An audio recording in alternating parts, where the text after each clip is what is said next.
In 1977, audiences watched a sports car drive off a pier. It did not sink, it kept going, underwater. Fins slid out, the wheels folded away, it became a submarine. James Bond was driving a Lotus Esprit. And in that moment, a small British company became famous around the world. But here is what most people never knew. This supercar had the body of a Ferrari rival and the engine of a family car. It was built by a company that was almost always broke. It could outhandle machines that cost twice as much. And the genius behind it would fall under the shadow of one of the biggest controversies in car history. This is the story of the Lotus Esprit, the folded paper wedge that punched far above its weight, a car of brilliant highs and very dark lows. To understand the Esprit, start with the way it looks. In the early 1970s, car design was changing fast. Soft curves were out, sharp, flat edges were in. The man leading that revolution was an Italian designer named Giorgetto Giugiaro.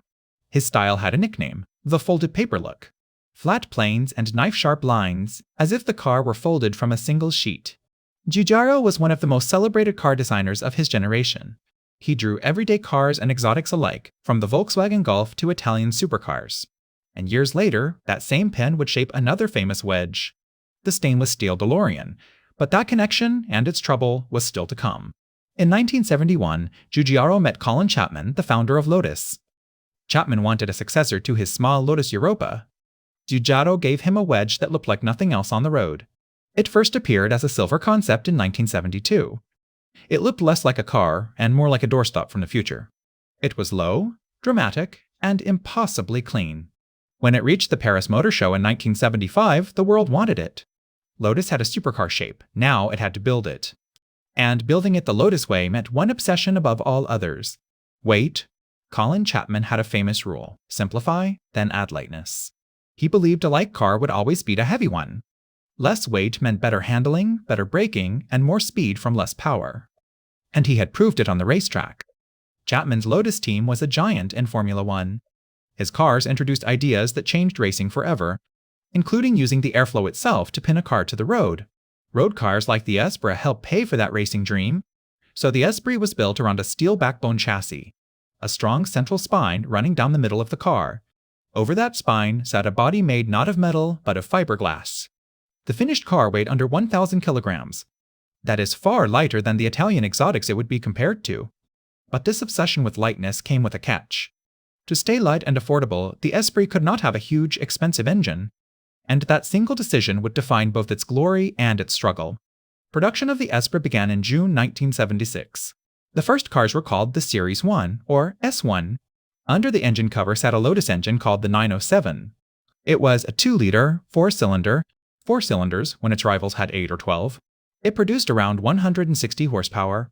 On paper, that sounds modest next to a Ferrari, but remember the weight. The Esprit was tiny and light, so it darted through corners in a way heavier cars simply could not match. Reviewers said it handled like a race car for the road. It looked like a supercar and it cornered like one.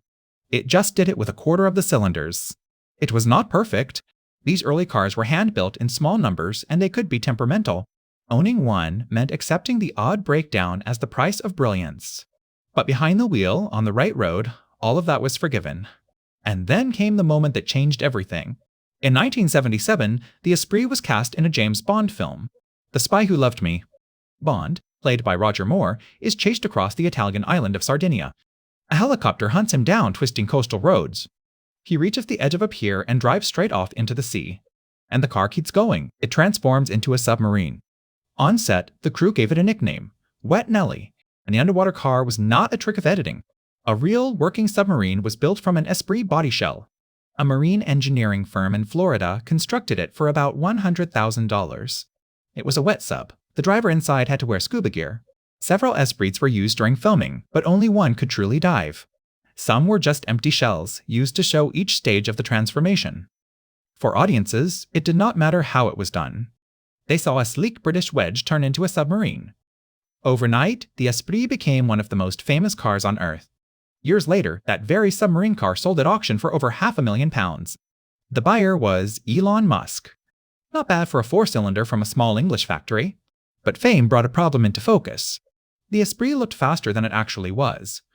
Rivals from Italy had powerful engines with 8 or 12 cylinders. Critics asked how a 4-cylinder could call itself a supercar. Lotus knew it needed more power, so it turned to forced induction. A turbocharger, ramming extra air into the engine to unlock far more power. In 1980, Lotus launched its first factory turbo Esprit. It wore the bold colors of its racing sponsor, Essex. The Essex Turbo Esprit used an upgraded engine making around 210 horsepower. Now the performance finally matched the looks. It could reach 60 miles an hour in just over 6 seconds. And it pushed on to around 150 miles an hour. Only 45 of those special Essex cars were ever built. But the turbo formula was here to stay. The Esprit was no longer just a pretty shape, it was genuinely quick. Through the 1980s, the Esprit kept getting sharper. By the end of the decade, the turbocharged versions were monsters in disguise. One model, the SE, made over 260 horsepower. It could hit 60 in under 5 seconds. That put it right alongside the Ferrari 328 and 348. Cars with more cylinders, more badge prestige, and far higher prices. The little British wedge could run with them and sometimes beat them. And it cost a fraction of what they did. Lotus was so respected for handling that other car makers paid it to tune their cars. This was Chapman's philosophy proven in the real world. Lightness beating brute force. The giant killer had arrived. Then Hollywood came calling again. In 1990, a film called Pretty Woman was being made. The script needed a flashy sports car for its leading man. The producers first asked the obvious names, Ferrari and Porsche. But the story involved a Hollywood escort. Both brands reportedly refused. They did not want their cars tied to that storyline. Lotus saw an opportunity and said yes. So Richard Gere drove a silver Esprit on screen. In one scene, his character admits he can barely drive it because it has a manual gearbox. It was a small moment that made the car unforgettable. Millions of viewers fell for the Esprit all over again. And the gamble paid off in a way Lotus could measure. After the film, demand for the Esprit in America surged. The Esprit had become a movie star twice over. But behind the glamour, a much darker story was unfolding. To understand it, we go back to the man who started it all, Colin Chapman. Chapman was a genius, but also a gambler.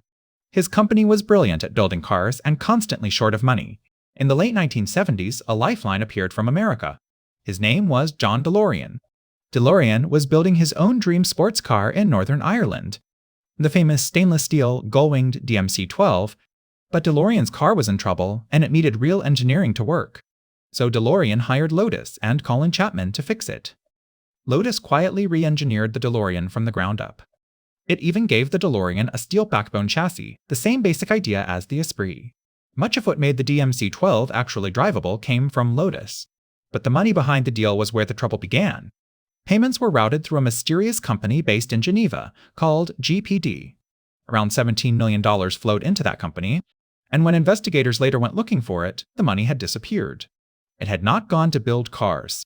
When the DeLorean company collapsed, the questions turned to Lotus. Then, in December 1982, Colin Chapman suffered a sudden cardiac event. He was gone at just 54 years old. And because he was gone, the full truth went with him. John DeLorean was never convicted over the missing money. And with Chapman gone, the full truth was never untangled in court. Years later, a senior Lotus executive was convicted in the affair. A judge called it a barefaced, outrageous, and massive deception. The man who taught the world to add lightness left behind a very heavy shadow. Through all of this, the Esprit somehow survived. The company changed owners, the car kept evolving. And in 1996, Lotus finally answered its critics. It gave the Esprit a brand new engine, a 3.5-liter V8. Twin turbocharged and producing around 350 horsepower. After 20 years, the 4-cylinder jokes were finally over. At last, the car sounded like the exotic it had always resembled. But by now, the design was old and money was tight as ever. The world had moved on to newer, more modern supercars. On the 20th of February, 2004, the last Esprit was built. It was shipped to a customer in Chicago. After 28 years, the folded paper wedge was finished. So, what did the Esprit leave behind?